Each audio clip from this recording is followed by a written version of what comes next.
Ugnay, iisang radyo ang pinakikinggan. Tayo ay magkaisa dahil tayo ay Pilipino. DZRH 87 tayo. Saan ka man sa mundo, tayo iisa. Tayo Pilipino. Serbisyong tapat sa iyo, DZRH.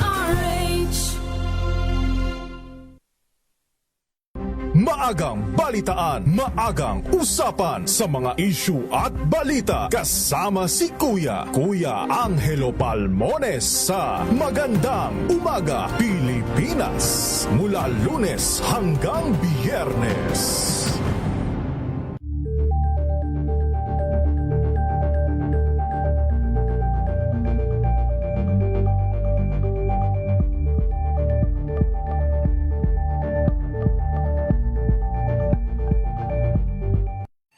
Mga balitang gigising sa inyong Ang Lunas ay may extension na. Lunas Extension. Magandang gabi po, Luzon, Visayas at Mindanao. Faith Silver Clamor po ang inyong kasama. Dito po ang programa Lunas Extension. Ngayong gabi ng Tuesday, ang ating 30 minutes ng talakayan tungkol sa pangangalaga sa ating kalusugan. At ngayong gabi po makakasama natin dalawa pong doktor para tulungan tayo sagutin ang inyong mga katanungan tungkol po sa iba't ibang concerns nyo sa inyong health and of course pagpapaganda ngayong gabi. No? Kasama po natin, siya po ay isang family medicine specialist, aesthetic medicine specialist since 2020, fellow in PAMI, fellow din po siya International Academy of Medical Specialists, a board member din po ng Skin Global Empire, and also board member and founder of Philippine Association of Wellness and Aesthetic. Kasama po natin si Dr. Anacleto Clennaay. Doc, magandang gabi po sa inyo. Magandang gabi po, Ms. Faith, and magandang gabi din po sa lahat na nakikinig sa DZRH. Maraming salamat, Dr. Len. Kasama din po natin ngayong gabi para samahan tayo sa ating at talakayan. So po, Internal Medicine Specialist, Aesthetic Medicine Specialist since 2020 din po, and fellow din po ng PAMI, and fellow ng International Academy of Medical Specialists, President of Skin Global Empire, and founder and CEO of Southern Medical Aesthetic Center. So din po ang VP and founder of Philippine Association of Wellness and Aesthetic. Kasama natin Dr. Adalberto Bert Santos. Dr. Bert, magandang gabi po sa inyo. Magandang gabi po, Ms. Faith. Magandang gabi po sa lahat ng nakikinig ng DZRH. Yes, sa lahat po na nanonood at nakikinig sa atin ngayong gabi dahil mga aesthetic doctors ang ating kasama. So, Doc Len, Doc Bert, very ngayon trending itong pag-uusapan natin. Pag-uusapan natin topic ngayong gabi, itong tirzepatide. So, marami sa mga influencers, marami sa mga nakikinig at nanonood natin, very interested kasi maraming tudok ang mabilis pumayat because of this. So, Doc Len, pwede ba kaming bigyan ng kaalaman tungkol dito? Ano ba itong tirzepatide? So, ang tirzepatide po is the latest approach in medical aesthetics in reducing the weight, medical reduction of weight, Mm-hmm. So, tirzepatide is a prescription drug. So, dapat po, piniprescribe po siya ng isang lisensyadong doktor para po mag-improve yung isa na po, yung first, yung timbang ng isang pasyente. So, ito po ay nakakabawas ng timbang, pero hindi po sa mabilisang paraan, So, it has to be gradual decrease in your weight, It also improves the blood sugar of the patient. So, meron po siyang effect na nagpapababa ng sugar natin sa katawan. And it has an indirect effect on your cholesterol and blood pressure. So, kung nag-serve na gumagamit yung isang tao ng tirzepatide, meron pong sugar reduction sa katawan, blood pressure reduction, and cholesterol reduction. So, iyon po yung mga additional benefit ng tirzepatide. Okay po. So, basically, Doc Berto, ang tirzepatide ay ginagamit for sa mga diabetes, for weight loss. Tama po ba, Doc Bert? So, obesity, primarily for obesity management and also diabetes. Mm-hmm. So, tanong ko si Doc Berto. Doc Bert, sino-sino yung pwedeng gumamit ito, Doc? Or kung sasabihin natin, qualified to use it? Kasi napakarami na online na pwedeng mabili nito and marami sa mga nagsasabi na safe ito sa lahat. Is this true, Doc? Okay. So, dapat natin dinawit ito ng ayos. No? Kasi dahil sa uso siya ngayon, lahat ng tao pwede dito. meron tayo mga criteria na kailangan sundin sa paggamit ng tirzepatide. Number one, pinakamaganda siyang gamitin sa mga pasyente ng may diabetes. Okay? Kaya nga lang sinabi ni Dr. Glenn kanina, maganda siya sa diabetes, maganda siya sa hypertension, maganda siya sa cholesterol. Safety lang na katunayan na it is cardioprotectant. Ibig sabihin, maganda rin siya sa heart ng pasyente. Pangalawa, sino yung kailangan umiwas dito? Meron tayong konting precaution sa mga pasyente na mayroon ng history ng gallbladder stones or gallstones. Pangalawa, pasyente na mayroong history of pancreatitis. So, hindi sila pwede. Pangatlo, yung mga pasyente na mayroong severe stomach or intestinal disorders. Hindi sila pwede nito. Pang-apat, yung mga pasyente naman na may significant kidney problems. So, may problema sa bato. Lalo na yung mga pasyente na palaging dehydrated, kaya nagkakaroon sila ng pagsusuka or magkakaroon ng diarrhea. At ang isa sa pinaka-bawal talaga sa lahat ng pasyente na hindi talaga pwede ay yung mga pasyente na mayroong thyroid cancer. Specifically, ang medullary thyroid cancer. So sila talaga yung hindi pwede. At hindi din siya recommended sa mga pasyente na gustong magbuntis or buntis na or may balak na mag-breastfeeding. So sa mga nakikinig sa atin, Dok, no, na gustong gamitin ito, pero wala naman dun sa mga nabanggit niyo, Dok, na bawal gumamit nito, maaari ba itong gamitin ng tao gustong magpapayat? Kahit wala naman siyang diabetes or wala naman siyang high cholesterol level, Dok? Yes, Faith. Actually, magandang tanong yan, no? So, kung gusto mong gumamit ng tirzepatide in order for you to reduce your weight, it must be medically indicated po. Kami po sa clinic, ini-screen po natin or ini-examine po natin yung mga pasyente kung pwede ba silang gumamit ng tirzepatide. Yung mga gusto lang magpapapayat pero wala namang indication, I will always tell them to go natural, like exercise and good diet. Kasi po, yung tirzepatide is only indicated for overweight and obesity. Kung wala ka namang, hindi ka naman overweight and obese, or hindi ka obese, don't prescribe tirzepatide. So first and foremost, is to seek medical consultation first. Yes, pwede naman pong gumamit basta may guidance from a medical doctor and may consultation po or clearance from a medical doctor na pwede po kayong gumamit. Kasi meron po tayong patients na wala namang nafe-feel na signs and symptoms pero meron pala silang mga gallstone or based on examination of a doctor, based on the history, like meron pala silang problem sa liver, sa kidney na hindi nila nararamdaman. So the doctor can always assess kung meron ba sila mga risk kasi pag may mga risk sila, usually the doctor will tell them what to do. Pero most of the time, kung normal naman lahat and according to the doctor's assessment or examination na okay sila mag-tirzepatide, yes, the doctor can prescribe the tirzepatide and the doctor will teach them how to do it and how to manage or monitor their weight and also the other parameters. So hindi lang po timbang ang minomonitor natin sa tirzepatide management or sa pagbibigyan ng tirzepatide. Ang isa din parameters na ginagamit natin yung BMI or your body mass index, and then yung waistline, so isa din yun sa mga tinitignan natin, and then we always ask the patients the signs and symptoms because lahat ng gamot, lahat ng prescription drugs, meron naman talaga mga side effects and we don't want the patient to experience the bad side effect, right? So we want yung effect na gusto nila, yung weight reduction. Pero may mga patient na nagre-report sila na nagsusuka na sila, sumasakit yung tiyan nila, nag-hyperacidity sila, yan because of maybe overdosing, and we don't want that to happen. So when this patient consults to a doctor, we could prevent or we could somehow address the signs and symptoms or mga side effects na nafe-feel ng patients. As you mentioned that, Doc Lent, no? Kasi marami sa mga nababasa natin at mga nakikita natin na normal side effects daw ito ng tirzepatide, yung pagsusuka, diarrhea, constipation. So, Doc Bert, is this really normal?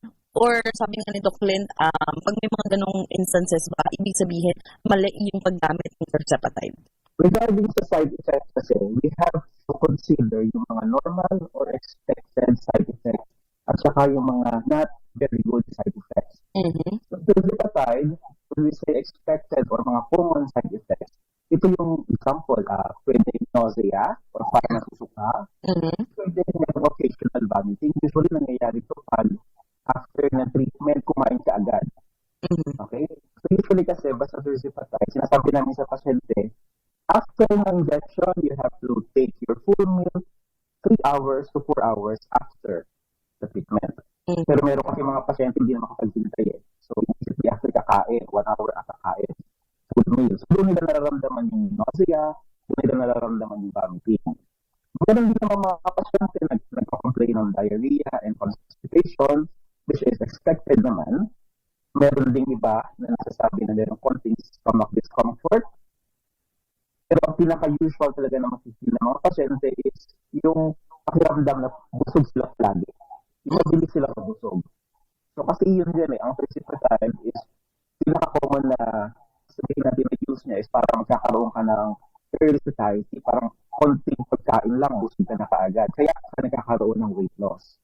Kasi mabagal kumikita yung pag-intake mo ng food, mabagal ang pag-process ng food sa katawan mo, kaya feeling mo kahit konti lang kinain mo, busog ka kaagad. Okay, so paano naman natin ma-reduce yung mga side effects na to? So, you eat smaller meals, or hindi lang yung kakainin mo. You eat slowly, and you stop when you feel full. Hindi yung busog ka na, pero gusto pa ng bibig mo. Busog mo, gusto pa ng bibig mo, so kumakain ka pa ulit. So, you eat slow, and stop when you feel full. Then, of course, you have to avoid mga greasy, mga fried foods, mga very spicy foods. Kasi ito talaga nagbibigay sa iyo ng diarrhea or constipation. Drink plenty of water para ma-hydrated ka, para mawala naman yung episode na magkaroon ka ng headache or dizziness. And then, of course, kailangan mong i-follow yung dosing schedule ng doctor mo. Tapos, avoid mo talaga yung increase ka ng dose too quickly. Kasi yun ang ginagawa ng ibang pasyente. Example, sila lang nag-treat. Mag-start ng mababang dosage, 2.5. The next week, pag tingin nila, parang, ay, konti na binaba ng timbang ko. Dagdagan ko nga. So, hindi yun pwede. So, we have to follow yung dosing schedule na binigay sa'yo ng doctor mo. So, hindi ka pwedeng basta-basta magtaas ng dose. Hindi ka rin pwedeng basta-basta magbaba ng dose na gusto mo lang. So, we have to follow the dosing schedule.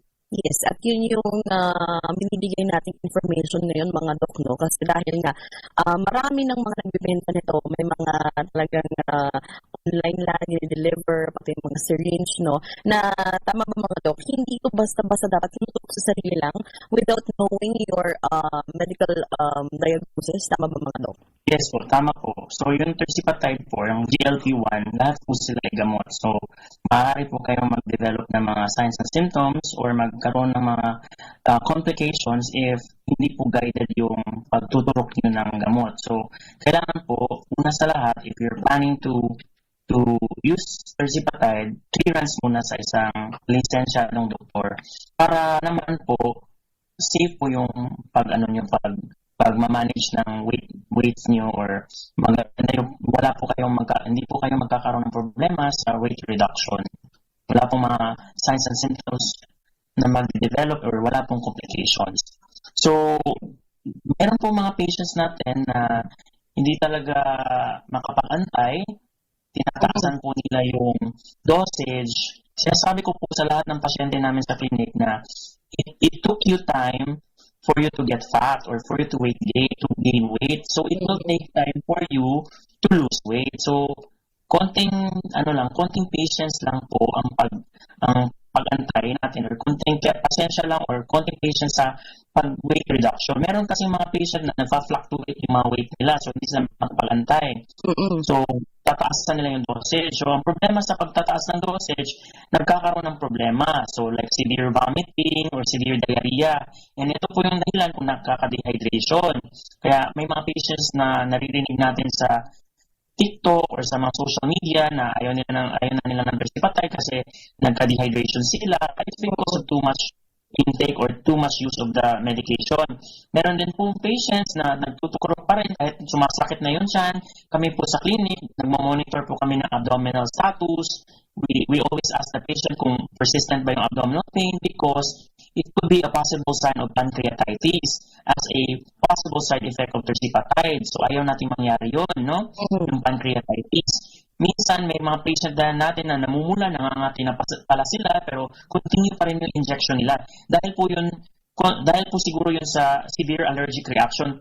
Tirzepatide kasi is a peptide, so it's made up of protein or amino acid. So it can still potentially cause allergic reaction.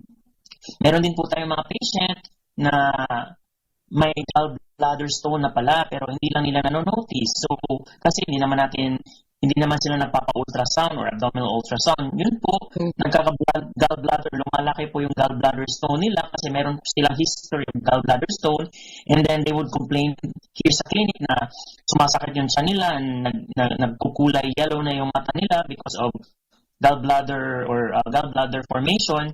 So yun po ang possible dahilan kung bakit nagkakaganon sila, no? There's an indirect effect ng tirzepatide and ayaw natin mangyari yun. So we always tell our patient to have slow dose or dapat guided or monitored talaga yung pag-i-inject nila, and then yung weight reduction takes time. According to the study, you can see the full potential effect of tirzepatide in 6 months to 32 or 36 weeks pa. So may mga patients natin na mabagal talaga yung weight reduction. May mga patients naman na mabilis yung weight reduction.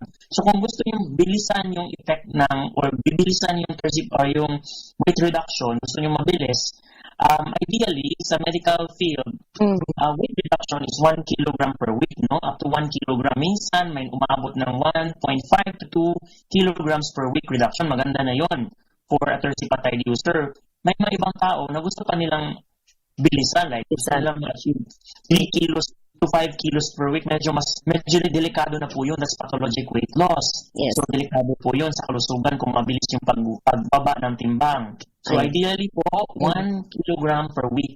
And then may mga patients na nagsasabi, bakit mabilis sa akin? Bakit 2 kilos ako? Baka may ibang activities. Actually, Dr. maraming ganyan eh. Diba? Na parang, bakit sa kanya parang effective ang bilis? Ba't sa akin? Depende ba yun sa brand? Kasi may iba't ibang brand. So, sasagutin natin yan, Dr. No? Magko-commercial break lang po kami. Alam ko maraming mga interesado sa ating mga listeners and televiewers ngayong gabi na masagot yung kanilang mga katanungan. Tungkol dito sa very trending na pampapayat na tirzepatide. Yan po ang ating sasagutin sa pagbabalik po ng ating programang Lunas Extension pagkatapos lamang po ng ilang paalala. May nagbago, may arte, may budget. Akala nyo lang yon. So solid! White Rose Papaya, wow, white roses. White Rose Papaya, wow, white roses. White Rose Papaya. May glow up with White Rose Papaya. White Rose Papaya. May puti power times 2 kasi may papaya at niacinamide. May shea butter and tea tree oil pa. Kutis sulit ang glow up. White Rose Papaya. Kutis sulit ang glow up. ACS.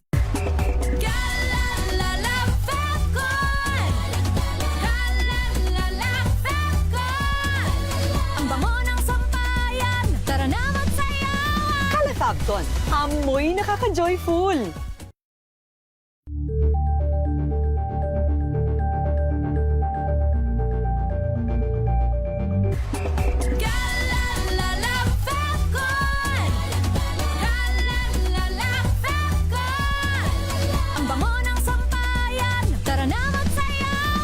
Calefabton, amoy nakaka-joyful.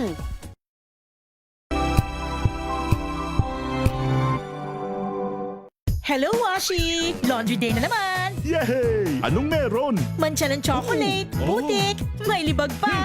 Kaya natin yan! With Pride Washing Machine Detergent, may triple stain-away formula. Tanggal ang makapit, madikit, at madupit na dumit mancha. Kaya easy-easy ang labada. Mula noon hanggang ngayon. All you need is pride. All you need is pride.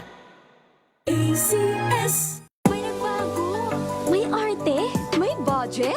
Akala nyo lang yon. So solid. White Rose Papaya, wow, white roses. White Rose Papaya, wow, white roses. White Rose Papaya. May glow up with White Rose Papaya. White Rose Papaya. May puti power times 2 kasi may papaya at niacinamide. May shea butter and tea tree oil pa. Kutis sulit ang glow up. White Rose Papaya. White Rose Papaya. Kutis sulit ang glow up. ACS.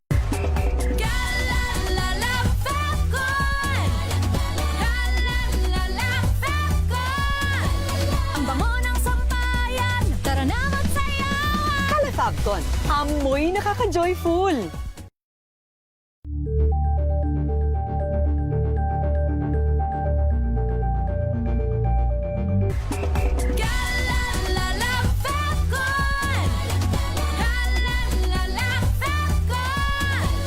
Ang bango ng sampayan, tara na magsayawan. Kala Fabcon, amoy nakaka-joyful.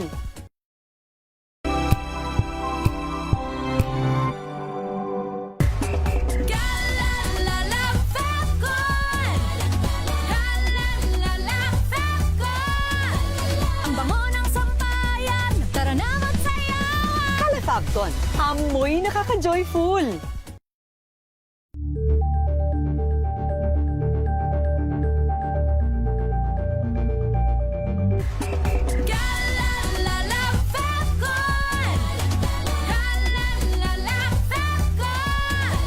Ang bango ng sampayan, tara na magsayawan. Kala Fabcon, amoy nakaka-joyful.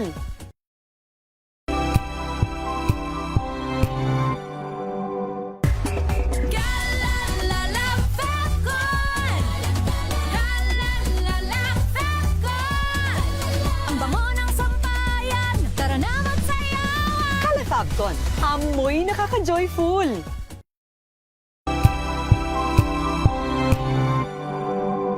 Ngayong ika-87 taon ng kauna-unahan, DZRH. Tayo ay iisa.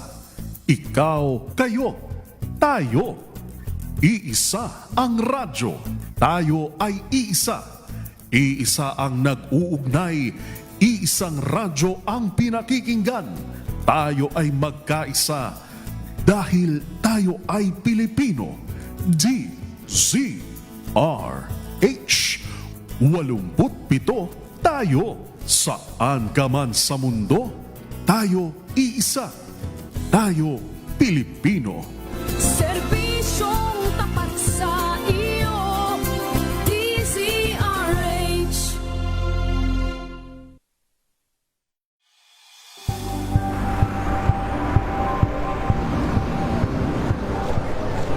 Pa rin ang ating mga eksperto. Dito lang sa Expert Opinion. Ito ang The Better News. TNDS. Trending and isang kwento, iba't ibang anggulo. Dito sa Point of View. Bawat pananagutan ating tatalakayin dito sa Hoy. Bawal yan. Pilipino, dito lang sa Research TV, Mass Support, Entertainment and Lifestyle. Ito ang NBC TV Network News. Una sa Pilipinas, una sa Pilipino.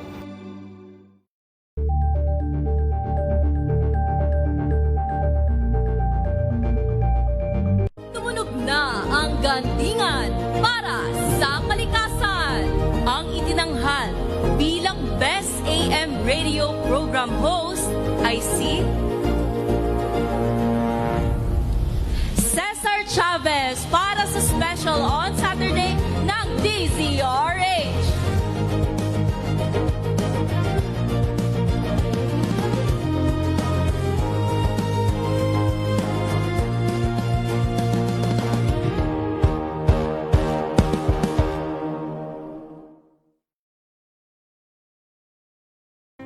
Angel po si Angelo Palmona sa giiwan sa inyo na isang magandang umaga.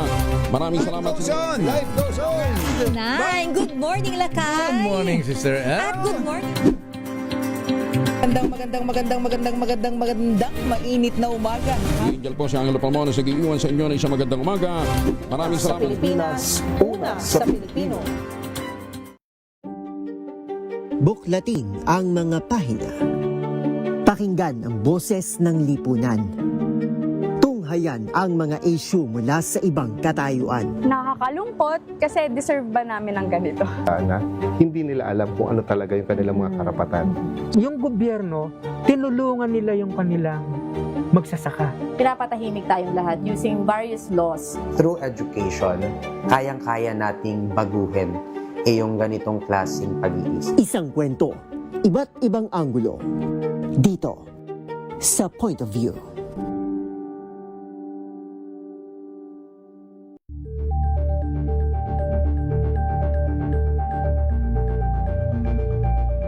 Tambalang Anthony Taberna at Jerry Baha ang gigising sa inyong umaga dahil lalatay ang humahagupit na diskusyon at komentaryo Lunes hanggang Biyernes sa 2x2. Better News. Una sa Pilipinas, una sa Pilipinas. NBS, Trending and Bara Show. Nakahandang sa ating balitan mga kaibigan sa Rapido Hataw.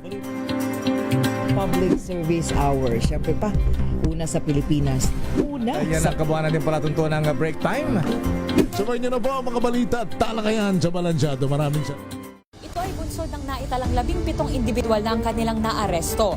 Metro Manila Development Authority o MMDA ang No Contact Apprehension Policy o NCAP sa Metro Manila. Sa ang ilang mga dokumento ay peke. Hindi rin legal ang employment na ipinangako sa kanila.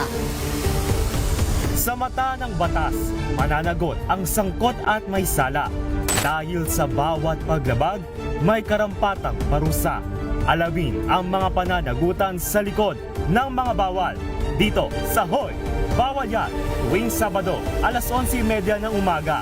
Dito lang sa DZRH TV.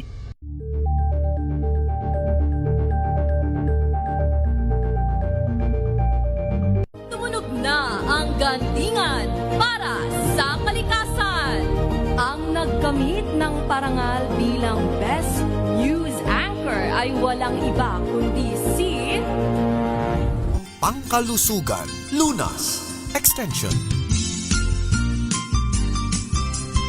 Nagbabalik po tayo sa programang Lunas Extension. Kasama pa rin po natin ang ating pong mga doctors na kasama ngayong gabi sa ating programang Lunas Extension mula po sa Skin Global Empire. Ayan, isang aesthetic clinic dyan po sa Cebu City. Pinag-uusapan namin nila Doc Ed at Doc Bert at Doc Clint ang tersepatide at mga katanungan ninyo tungkol dito. At napag-usapan nga namin kanina ni Doc Clint, no, bago tayo mag-commercial, sinasagot ni Doc Clint, yung mga nagsasabi na iba-iba ba yung bilis ng pagpapapayat o yung epekto nito? Kasi like any other drugs, diba, Doc Clint, Doc Bert, parang hindi naman talaga pare-pareho yung epekto or yung bilis ng epekto ng isang gamot base sa klase ng tao. Pagdating po kasi sa result sa iba't ibang klase ng mga tao, so depende yun sa iba't ibang klase ng mga differences. So, maraming factors na kailangan yung i-consider. So, number one, we have to consider yung starting weight ng pasyente. So, people na medyo mas mabigat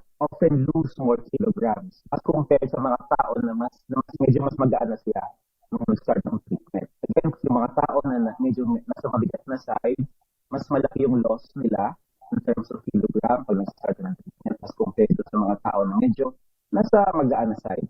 Number two, yung diet din ng patient. No? So, kailangan yung patient mismo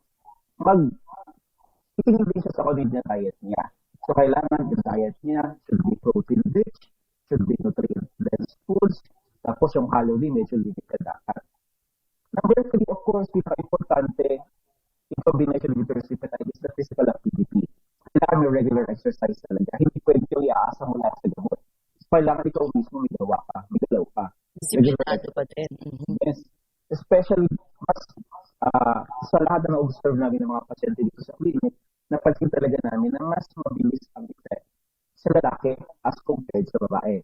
Una-una dahil again sa physical activity, mas active yung mga lalaki.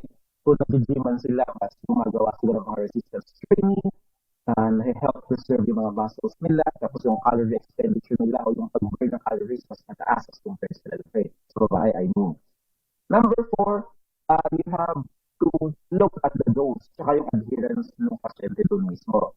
So kasi weight loss will tend to increase as the dose is gradually increased as well. Kapag tumataas yung dosage ng gamot, supposedly dapat mas tumataas din yung weight loss. Okay? Number five, yung medical condition ng pasyente. Sa mga patients who have hypothyroidism, yung mga insulin resistance, yung mga PCOS, even yung mga pasyente na iniinom na yung gamot, pwede maka-influence yan sa weight loss. Mm-hmm. And then, isa pa is yung sleep, tsaka yung stress. Yung poor sleep, chronic stress. Bakit kasi poor sleep and chronic stress can increase your hunger? So, lagi kang gutom, basta stress ka, masyadong maganti yung sleep mo, mapangit yung quality ng sleep mo, mas gutom ka, yung weight management mo magiging mas difficult. Ganun. And lastly, of course, yung genetics, yung metabolism ng pasyente mismo. So some people respond more strongly sa mga gamot as compared to others. So that's in the genetics na at sa ilang metabolism. Ayan. So again, ito po ay dapat ina-administer ng isang professional. Tama ba mga Dok? Kasi maraming mga nabibili online. So paano ba Dok malalaman? O ano ba yung mahalagang information na dapat manggaling ito sa isang lehitimong o lisensyadong doktor at yung mag-administer sa kanila ay isang lisensyadong doktor po? Maganda pong tanong yun, ma'am, no? Kasi usually pag mga gamot na-administer ng nurses, pwede naman talaga siyang i-administer ng mga health professionals natin as long as it is prescribed. So dapat yung doctor talaga, may doctor's prescription talaga. And the nurse can inject even mga insulins natin, right? Diba? Ina-administer naman ng mga patients. So the patients can really administer on their own as long as it is prescribed by the doctor. That point po, safe po tayo doon kasi may indication po. Meron po tayong reason why we prescribe and why we should inject to a patient.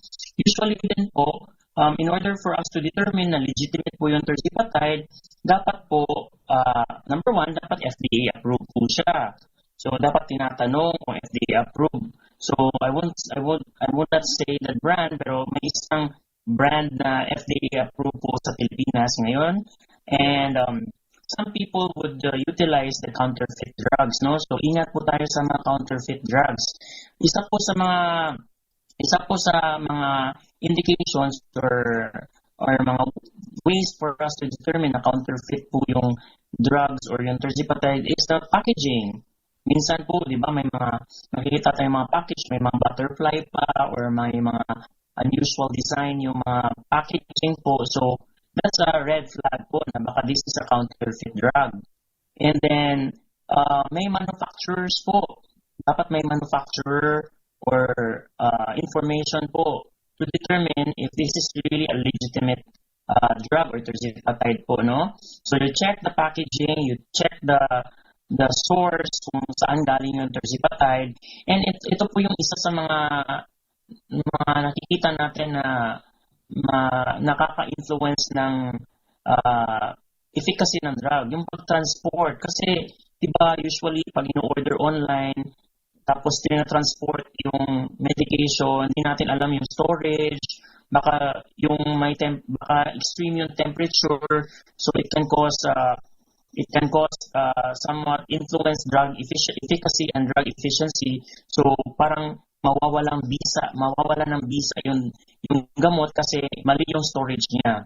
And usually po, pag sa legitimate clinics po tayo pumupunta or sa clinic ng doktor, may mga medications na po na dinadala ng company, no, or manufacturer directly from their storage site to the clinics of the doctor. So yun po, ma-assure natin yung quality ng pag-transport ng medications.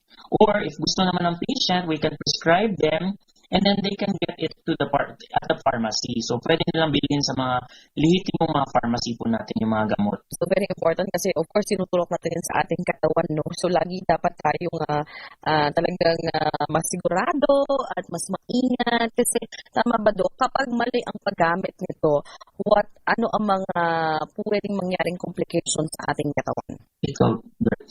Again, tirzepatide is a medication. So these are drugs which are supposed to be nakabinibigay by sa medical professionals.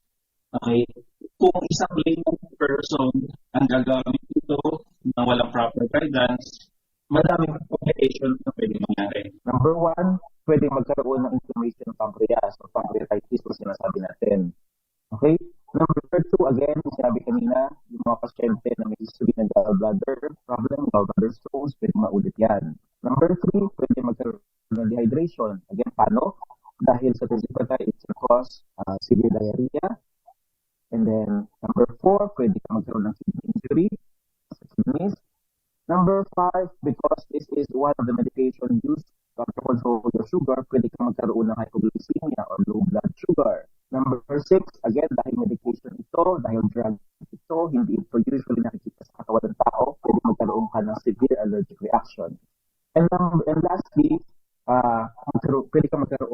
possible na mga thyroid problems. No, medullary thyroid carcinoma, multiple endocrineoplastic syndrome. So, madaming pwede mangyari. Siguro pinaka-mild yung pwede mangyari, yung magkakaroon ka ba ng konting pamumula sa site, konting pangangati. Pero again, hindi natin maalis yung possibility ng mga severe mga complications katulad ng nakabito kanina. Again, marami pa sana akong mga tanong sa ating kasamang mga doctors ngayong gabi na sa ating programang Gustong Tersipaptide. So, sa mga nagtatanong, Doc, or sa mga gustong magpakonsulta, especially sa mga nasa Cebu area, no, saan ba ang clinic nyo, Doc Len, Doc Bert, para mas maintindihan nila ng mas malinaw, no, at mas makapagtanong sila or kung gusto nilang i-avail, no, ang inyong service for Tersipaptide. Yes po. Here at the clinic po, we have this Way Less program intended for people with overweight and obesity or diabetes, and they're having problems with their weight reduction. So we are offering here the service po, yung Tersipaptide injection or the GLP-1 injection para sa mga patients natin na who needs medical guided weight management. So we are located here at Skin Global Empire Ramos branch. It is located at Raintree Mall, F. Ramos Street, Cebu City. We're open Monday to Sunday po from 10 a.m. to 7 p.m. But we would advise our listeners to have to get an appointment, no, para sigurado talaga na may doktor na kakausap sa kanila. So lahat po ng patients natin na pumupunta dito is ina-assess po ng doctors natin, nag-history to tayo, medical history and physical examination before giving Tersipaptide. And yes po, and also po may mga ibang services po din tayo other than Tersipaptide. Ayan. So again, sa mga gustong magpaganda, magpapayat, ayan ha, yung clinic nila, Doc, yung Skin Global, dyan po sa Cebu City. Again, mga Doc, maraming salamat po sa pagbibigay impormasyon at paglilinaw tungkol sa mga katanungan ng karamihan sa atin tungkol dito sa Tersipaptide na sabi nga natin prescription medicine, hindi dapat gamitin ng walang medical assessment, and mahalaga talaga po na pumunta kayo sa mga lisensyadong clinics and doctors for you to have this. Huwag basta bumili lamang online. Muli, Doc Bert, Doc Len, maraming salamat po. Maraming salamat po, Miss Faith, sa invitation. And maraming salamat po, Miss Faith. At maraming salamat po sa lahat ng nakikinig ng DZRH. Maraming salamat, Doc Len, Doc Bert, sa mga tumutok sa ating programang Lunas Extension ngayong gabi. Ako din po ang inyong nakasama, Faith Silver Clamor. Lagi nagpapaalala na prevention is better than cure. Magandang gabi po, Luzon, Visayas, at Mindanao. Mga kalunas, hanggang bukas dito sa Lunas Extension. This time check is brought to you by